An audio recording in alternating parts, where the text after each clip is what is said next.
It's March 2006, and we're in Mexico City, inside a crowded courtroom. A federal investigation is underway into a string of disappearances that haunted the northern region of Coahuila, near the U.S. border, during the early 2000s. The witness taking the stand today is not who you'd expect. Her name is Gabriela Ruiz, a former accountant from Monterrey who vanished in 2002 and was presumed dead. Today, she's telling a harrowing story no one imagined she'd survive. She describes a dusty stretch of land called El Rincón, a remote farming village that became the epicenter of something far darker than cartel warfare.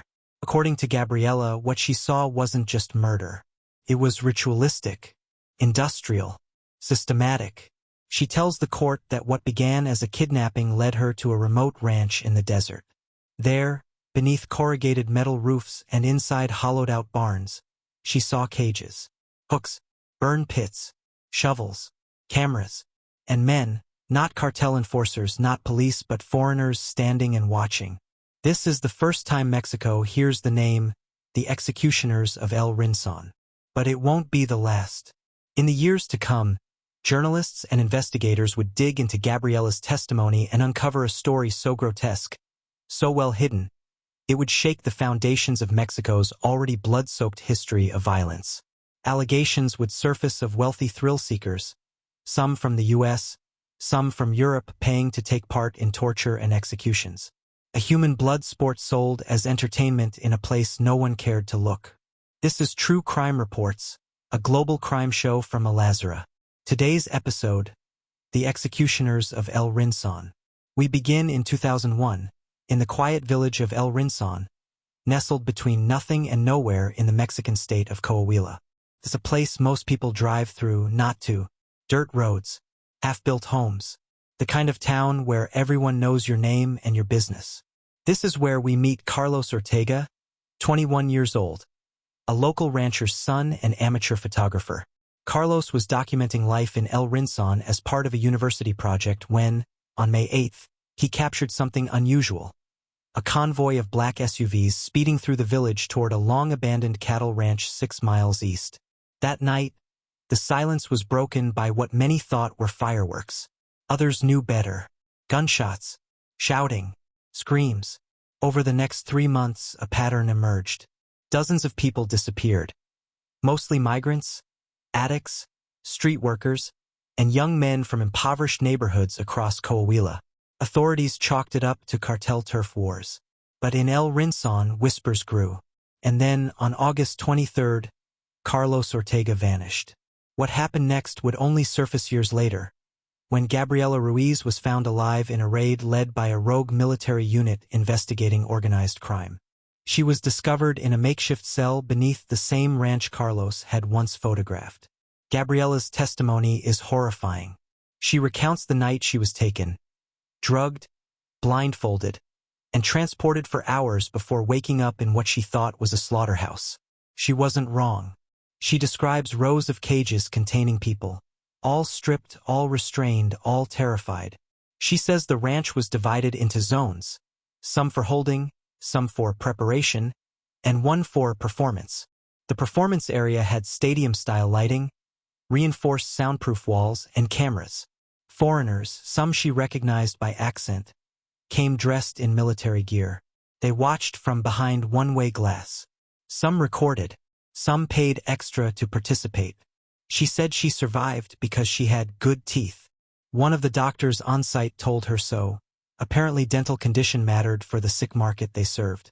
According to federal documents obtained years later, this operation was run not by a single cartel, but by a splinter cell of rogue soldiers, corrupt businessmen, and foreign clients.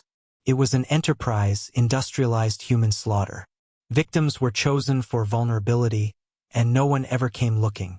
Among the other survivors interviewed were Joaquin Morales, a former mechanic, and Diana Palma, a Honduran migrant.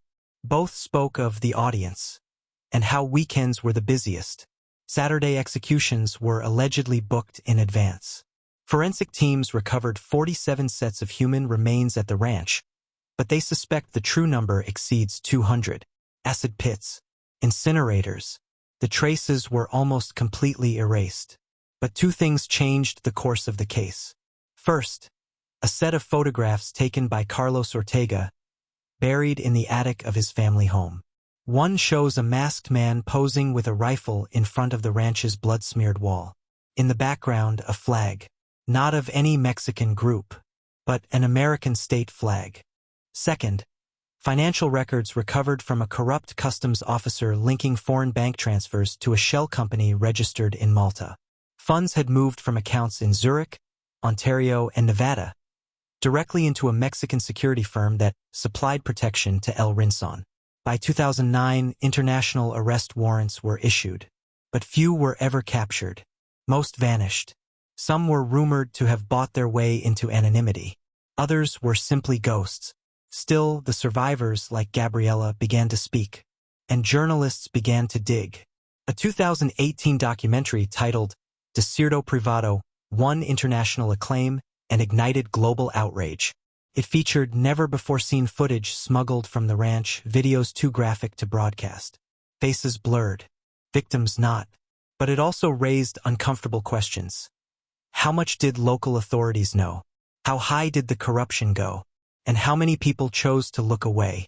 Today, the ranch sits sealed off, fenced by the military, patrolled by drones, and labeled a federal crime scene. In El Rincón, no one speaks of what happened.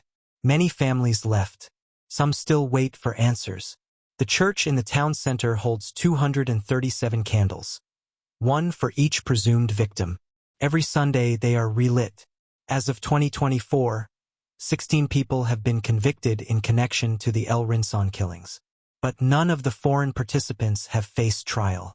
The identities of the so-called executioners remain officially unknown. Here's Gabriela Ruiz. They called it a game. They said life was too boring where they came from. So they came here to kill.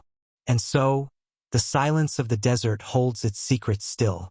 But the wind still moves through El Rincón, a whisper of a crime the world almost forgot. This is True Crime Reports. In our next episode, we travel to Kenya, where a private security firm created its own secret prison. And what went on inside was darker than anything the government ever admitted.